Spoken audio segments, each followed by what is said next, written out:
Hello, everybody. Scott Golden here with the Pro Wrestling Logic YouTube channel and the Superstars of Wrestling Review series. This is the September 30th, 1995 edition. We've got over 300 of these available and over 2,000, I believe, audios available on this channel.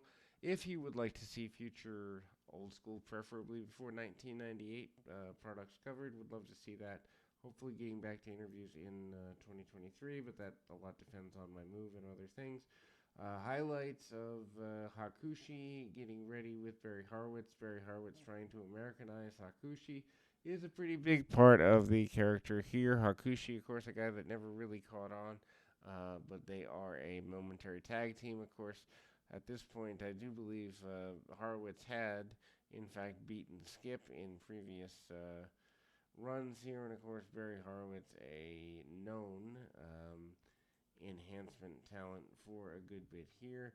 Highlights given of the previous weeks, and now the tag team match of Skip, aka Chris Candido, and Radford, aka Louis Spicoli, against none other than Barry Harwood and Hakushi. Hakushi, a major standout in Japan, of course, originally brought over to the United States to face off against The Undertaker, but the size differential was not sufficient for Vince McMahon's liking, and having a Japanese talent that didn't speak any English or very little English, it wasn't exactly something that McMahon was comfortable with either. Regardless, Barry Horowitz and Radford square off, of course, Radford and Skip, managed by Sunny, aka Tammy Sitch, and ultimately a very basic match is had here. You know, shoulder tackles and the like, super basic match. Lots of cheating from the heels. Skip and Horowitz stay in the ring a good bit. Horowitz still able to beat him up, and Sunny is, to say it mildly, animated on the outside, not liking what is happening to her charge. Anyway, Skip comes in, hits a couple of offensive maneuvers, tags back off to Radford. Radford made to look weak. They do cut the ring off on Horowitz, however, and kind of do the wishbone thing. Not exactly the best of matches here. Then we see Skip come back around, and they do the double feature, allowing us to see that, in fact, Sunny does trip Horowitz from the outside. Skip tries to get into the face of Hakushi. Hakushi drawn in so that the heels can cheat. And Radford comes back in, tries to cut the ring off on Horowitz. Horowitz takes more than his fair share of the match. And a miscue between the heels. Also, an attempted rocket launcher. But Skip comes up and he's in a bad place. Hakushi tags in, goes after Skip for a couple of minutes with some martial arts like maneuvers, and finally Radford comes back in, goes to the second rope on the inside, does not get what he wants out of things. A miscue between the heels leads to an eventual top rope miscue for Radford as well, and that ultimately leads to miscue for the heels. Heels taking the loss. Skip takes the pinfall, and I believe that eventually leads to a breakup for the eventual team of Radford and Skip. I don't know that they ever blow it off, but the British Bulldog basically says he will eventually hold on to the World Championship somewhere down the line, and he is convinced that that is almost a foregone conclusion. Razor Ramon in a enhancement match up here next. The interference of a Bob Backlund on the outside helps Dean Douglas to gain access to the Intercontinental Championship, and ultimately the heel maneuverings of the one two three kid, trying to, or actually the heel turn hasn't happened yet, but the shoving off between the two does not make things happy. We come back, and Razor Ramon in a very basic enhancement talent match here. Not exactly where Razor wants to be, but it's obviously in the enhancement match with Al Brown, who is facing off against Razor Ramon. really basic things. Razor hits the discus punch, among other um, basic maneuvers, and ultimately, that's kind of where we go. Then we see Razor hitting the fallaway slam, the second rope back suplex, and the Razor's Edge. Obviously, Razor still a major force in the promotion, but not getting where he wants to be under any stretch of the imagination. In the end, he does get a squash-based victory here. And then we go to Bob Holly with AC Connor. AC Connor eventually known as D'Lo Brown. Of course, D'Lo not coming into his own for several more months here, or several more years here, but obviously does find his own way with the D'Lo Brown character later. We also see Ahmed Johnson vignettes begin. Ahmed Johnson, certainly a very good physical specimen, I believe.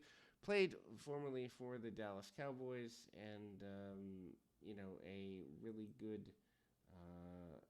physical specimen, just in terms of muscles and stature, and that never really caught on the way that Vince intended him to.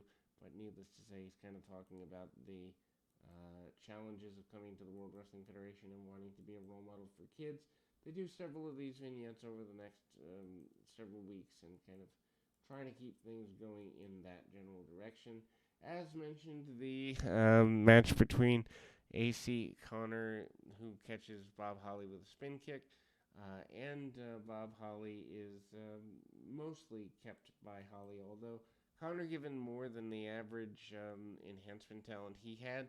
By this point, I do believe, yes, definitely had been in Smoky Mountain Wrestling and was given the opportunity partially due to his affiliation with WWF talent and former Smoky Mountain promoter and owner Jim Cornette, or partial owner anyway. Hard shots by Holly in the corner, hits a couple clotheslines, and again Holly hits the top rope splash off of the top and gets the victory there.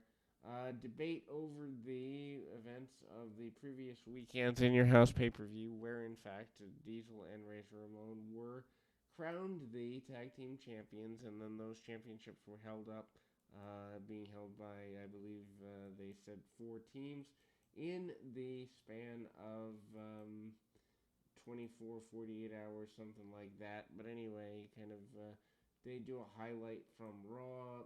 The Smoking Guns eventually walk out of Raw with the tag team championships, and then we see an enhancement match with Jacob and Eli Blue managing to go against a couple of enhancement talents here.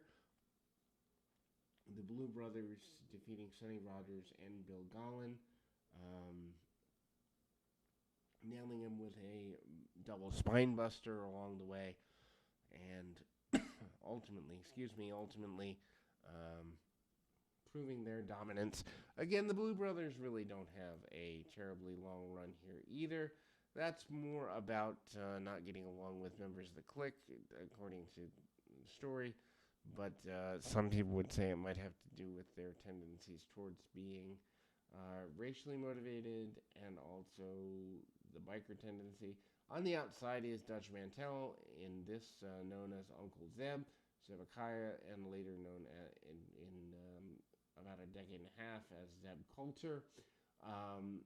Really basic brawling style match with the Blue Brothers. The Blue Twins are twins and looking very similar. I don't know why they're wearing the shirts they're wearing or the tights they're wearing. Needless to say, Dean Douglas not happy with the fact that he had lost the Intercontinental title as quickly as he did. He's kind of wanting to get his hands on Shawn Michaels once and for all there, and ultimately we see another basic match here with the British Bulldog and Fatu. Bulldog still being primed for a singles run, once again with Bret Hart by the end of 1995. December in your house is Hart and Bulldog in a couple of months.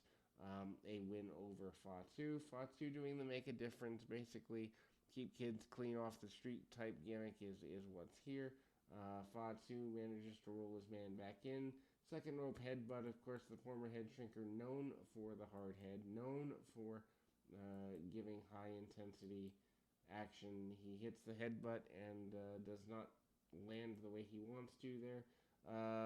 British Bulldog sends Fatu into the steel steps on the outside of the ring, continues the match, does some flexing and posing, and gets the advantage for himself. The hanging suplex when Fatu comes back into the ring is not quite enough, but the running power slam by the Bulldog eventually is, and he gets a victory. Match probably goes longer than it needs to. It kind of drags in some spots. Jim Cornette on the outside providing good comic relief and distraction for members of his team. Love Davey Boy Smith, love the British Bulldogs, but this singles run wasn't exactly going as well as I think he would have liked. Of course, Fatu never really got over as the in the Make a Difference character. Eventually, we see the promise of a Mabel and Undertaker match coming up. Mabel had squashed the Undertaker. Mabel, just a few short months ago, the King of the Ring. He was the King of the Ring winner. Also, Mabel in there as one half of the main event of SummerSlam with Diesel not too terribly long ago. So they were really going hard with Mabel, even though Mabel had a reputation for being dangerous to work with, unsafe at times. But we will go further into more action. We will be back right after this.